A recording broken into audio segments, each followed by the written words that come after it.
Wizard over there in the corner. Goddess, yes. Thank you for correcting me. Goddess. Our goddess Barb.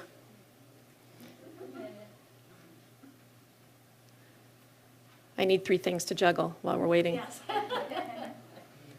I can only do 3. Yeah. There we are. Great.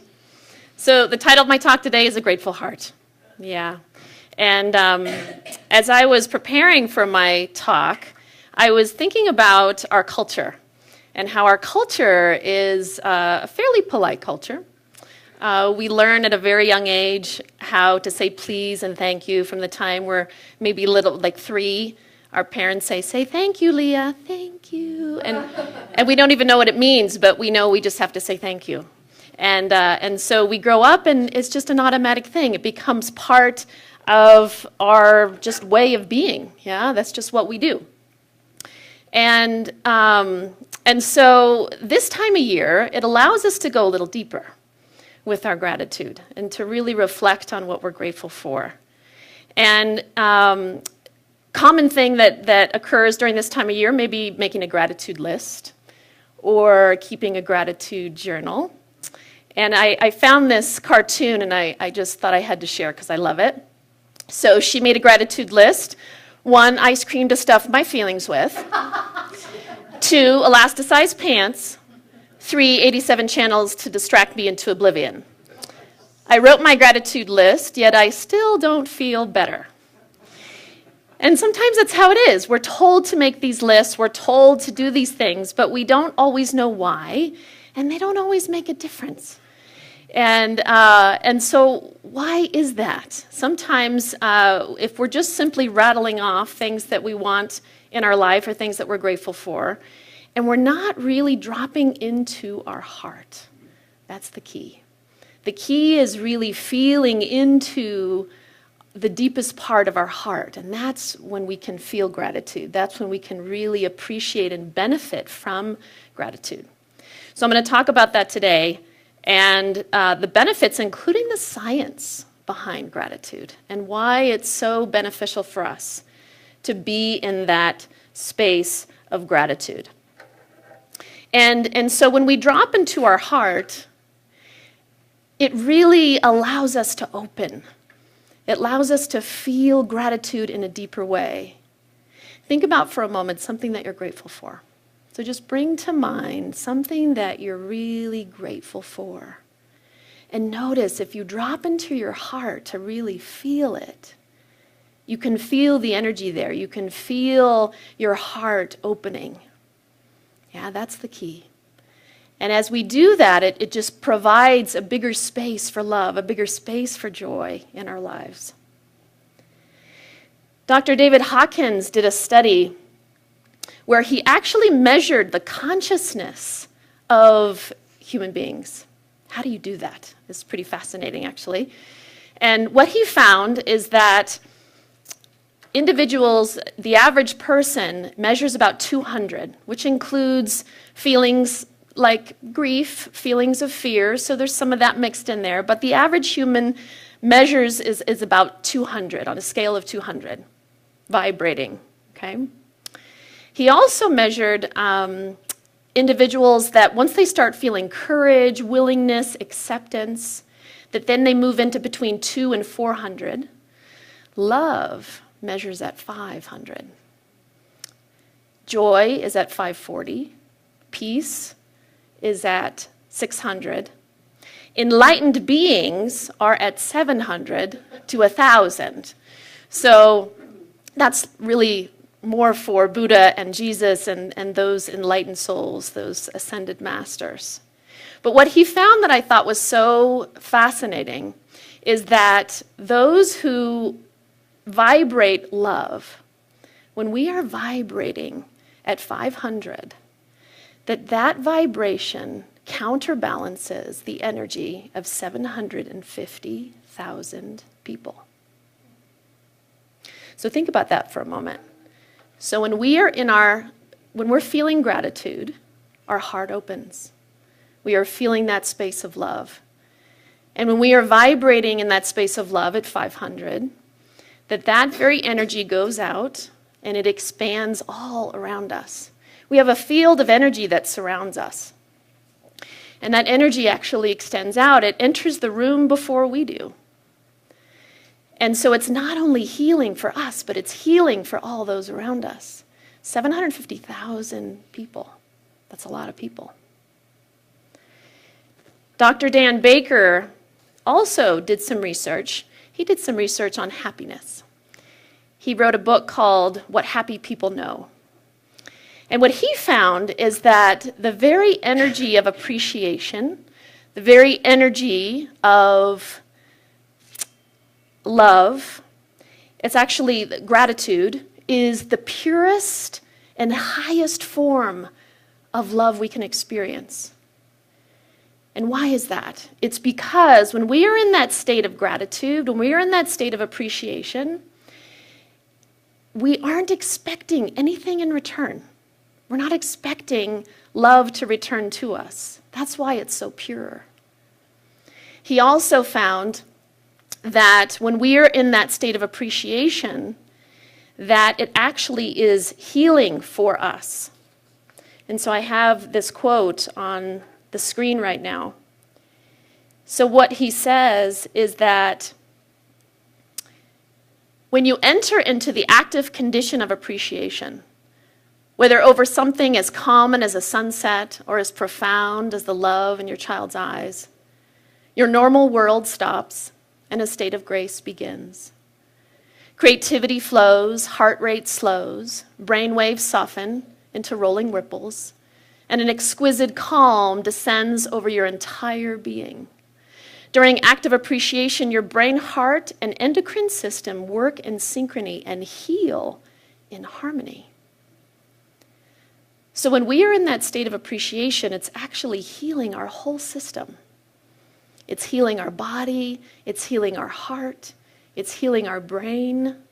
He also found that appreciation and fear cannot exist at the same time. Neurologically, it's not possible. There's the fear center in our brain called the amygdala gets shut off when we are in a state of appreciation. So the signals can't fire to the amygdala when we are in that state of appreciation. And so all the more reason to be in that state of appreciation. Now, what happens, though, when we are in a state of despair? When we're feeling fear, when we're feeling anguish, or some kind of negative emotion? How do we shift it? How do we shift from that to a state of appreciation? How is that possible to do that? Well, one way to do that is by asking this question. What can I be grateful for in this moment? So when we ask that question, an answer comes. Even if we are in the most challenging situation, no matter what we're facing, if we stop and we ask this question, what am I grateful for? We will get an answer. So let's say that we are dealing with a challenging person in our life who is rude to us or condescending, challenging in some way.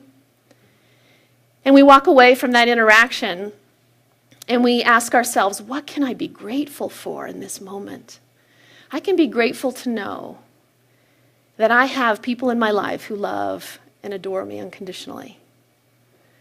Or we can take it even deeper. I can be grateful to know that this person is expressing their humanity and I can have compassion. I'm grateful that I can have compassion for what they're experiencing right now.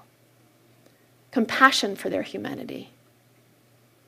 So no matter what challenge we're going through, we can find that silver lining. We can find the blessing. We can find the gift. We can find some aspect, something that we can be grateful for. About 5 years ago, I received a call from the hospital in Reno, Nevada, that my mom was admitted to ICU. Now, just a little background about my mother and I. She and my father, they divorced when I was 2. My mother was an alcoholic. I wasn't very bonded to her. Although I visited her every year, I just never, and I loved her, but I never felt bonded to her. I never felt connected to her. But I received this call, and I immediately went. I was the only one there. And I walk into the room, and there's a chair in the corner, and I awkwardly sat in this chair. And my mom was unconscious in the bed. She was in ICU for 10 days. And during those 10 days, I moved from sitting awkwardly in the corner, not knowing what to do or what to say or how to even be with her, to little by little, taking one step closer to the bed. Each day, I moved closer to her, to eventually putting my hand on the bed, to putting my hand on her hand, to brushing her hair, singing to her, praying to her. And then I moved into gratitude. And I thanked her. I thanked her for giving me life. I thanked her for being one of my greatest teachers. Because although she was one of the most challenging people in my life, that's why she was one of my greatest teachers. And I thanked her for that. And so in those 10 days, little by little, I walked up and I suddenly felt very comfortable with her. And I was so grateful as she passed, as she made her transition. I was so grateful to have had the opportunity to complete that with her. It was almost as though Spirit was in cahoots with my mom, that it was divinely designed. Okay, we're going to give this gift to Leah to allow her 10 days to release the walls, to let go of the resistance, to finally move into complete and total forgiveness. And it took 10 days to do that. By the 10th day, I was complete. And so I share this with you because this is one of those moments, one of those moments that brought to me so much gratitude that I didn't even realize in the moment until after it had happened. And to this day, I still feel such gratitude for the opportunity to connect with her in that way, in a way that we had never connected before, ever. It couldn't have happened any more perfectly. I want to play for you a song by Alanis Morissette. It's a song called Thank You. And there's a few lyrics to this song that I want to play. And it's a very metaphysical, spiritual song. And it's all about recognizing those challenging moments as gifts in our life. How about me not blaming you for everything?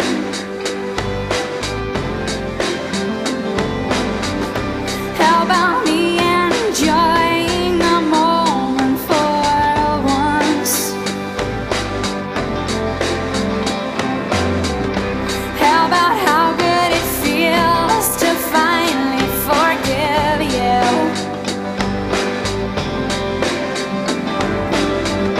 How about grieving it all one at a time? Thank you, India. Thank you, terror. Thank you, disillusionment. Thank you, frailty. Thank you, consequence. Thank you, silence.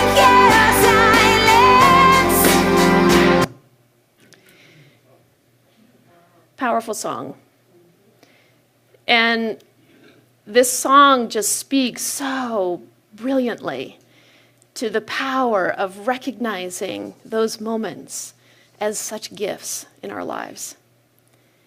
When we recognize that when we are on our knees experiencing such pain, that there is a gift in it. When we can finally forgive someone and let it go once and for all. What a blessing that is. When we can recognize that the consequences that we've created in our life is actually a gift, that it is a blessing for what it teaches us, for what it gives us, for what it hands to us, and says, look at this. This person is in your life to teach you something. This person has walked into your life in order to teach you something. What an incredible blessing. And it's all perspective. It's all how we look at it. We can see it as a gift, or we can see it as a challenge, or we can see it as some annoying person or some difficult person or difficult or challenging situation in our life. But the gifts are always there. They're always there. Michael Beckwith, amazing spiritual leader, head of Agape in Los Angeles, says this: gratitude is a state of consciousness, a state of mind. It's a spiritual practice and a law of manifestation, because being in that state brings more to you to be grateful for. It truly is a spiritual practice because it takes commitment. Just like meditation, just like our prayer time, whatever our spiritual practices are, readings in the morning, if that's part of our time, gratitude can also be part of our spiritual practice. And it is a law of manifestation, because the more that we express gratitude, the more that we experience gratitude, the more that shows up for us to be grateful for. The more that we reflect on what we're grateful for, it just continues, and more shows up, and more continues to show up. One thought leads to another, to another, to another.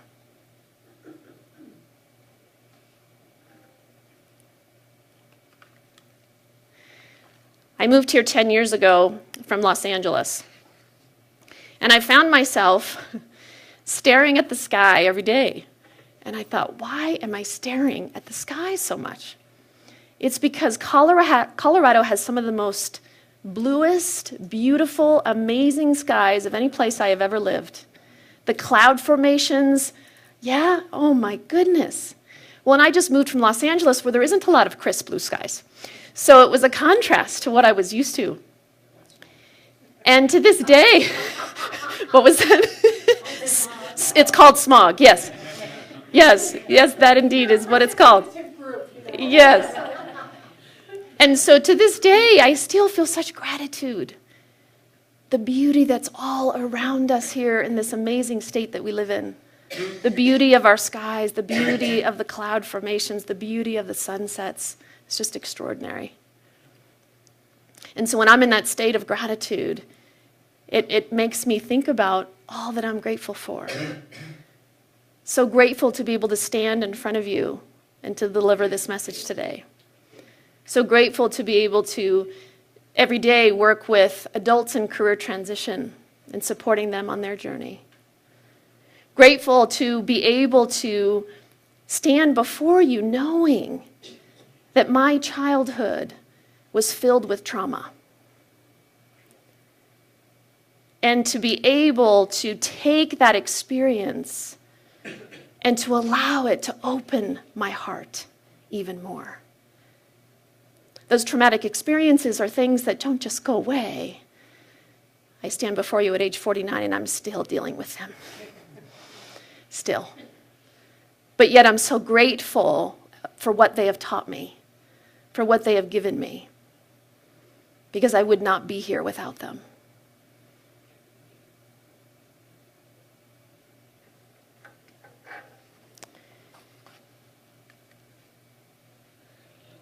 I love this passage by spiritual leader Joel Osteen.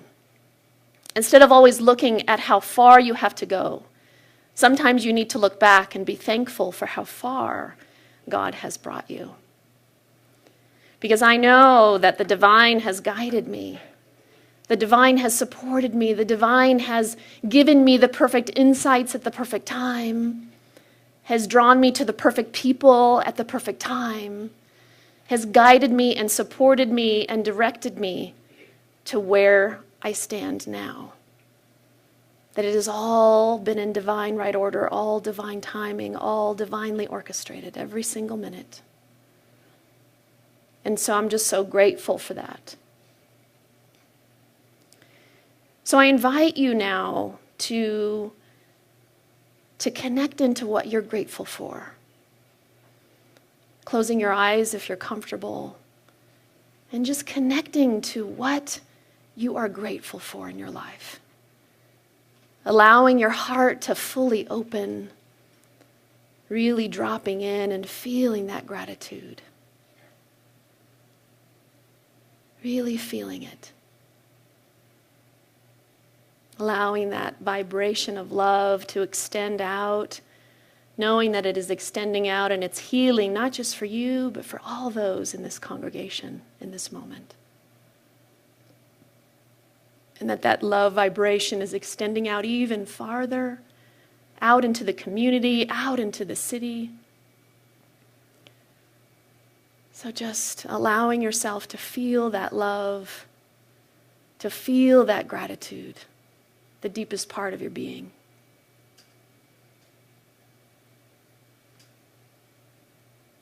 And allowing yourself to move from one grateful thought to the next. Bringing to mind something else you're grateful for. Just really allowing yourself to feel that.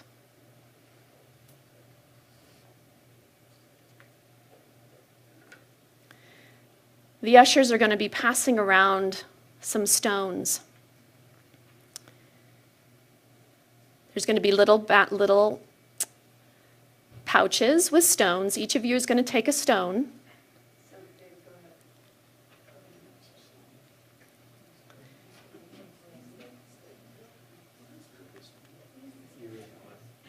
So take one stone and pass it to the next person.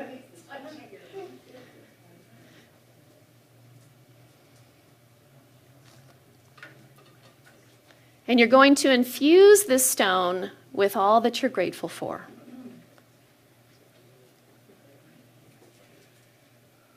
So you're going to hold this stone in your hand.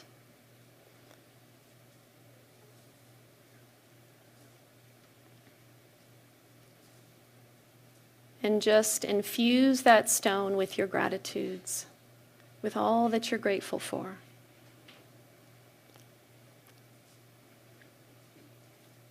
And this stone will then, you can take this stone with you.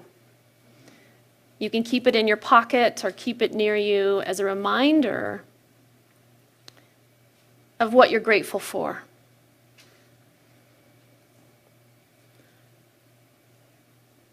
So just taking this stone and just really holding it and just infusing it with light, with love, with all that you're grateful for.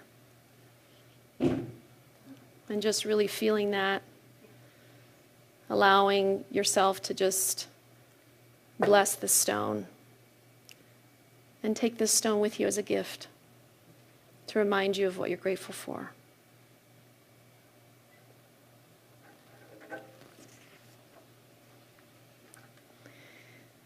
I'm now going to propose a 30-day gratitude challenge.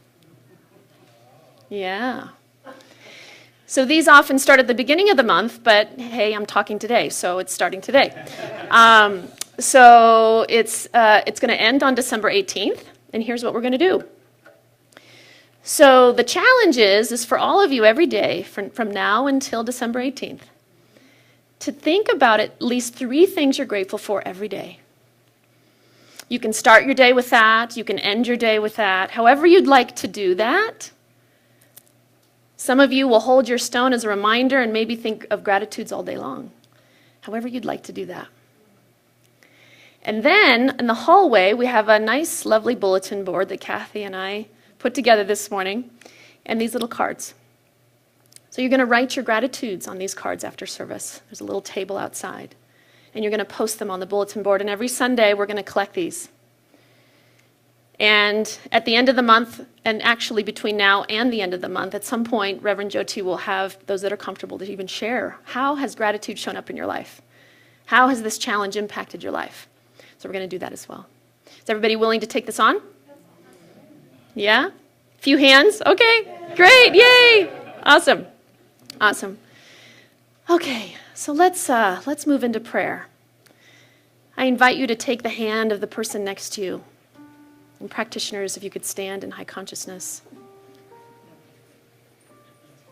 Just taking the hand of the person next to you and just feeling the gratitude for this moment, for this opportunity to connect with this being next to you, to feel their energy and to just knowing that the love that is within your heart as a result of the gratitude that you're feeling in this moment, that it's going out and it's touching that person next to you on either side. That healing energy is emanating from your being in such a beautiful and warm and welcoming and compassionate way. And so I'm just knowing in the weeks and days to come, I'm knowing that gratitude, the energy of gratitude, the vibration of gratitude is such a blessing in our lives. I'm knowing that it blesses each person here on their journey, on their path. That as they think of moments from their past, as they think of experiences in their life, that they're able to find the gift in every moment, in every situation. That they feel that and it allows them to heal in new and wondrous ways.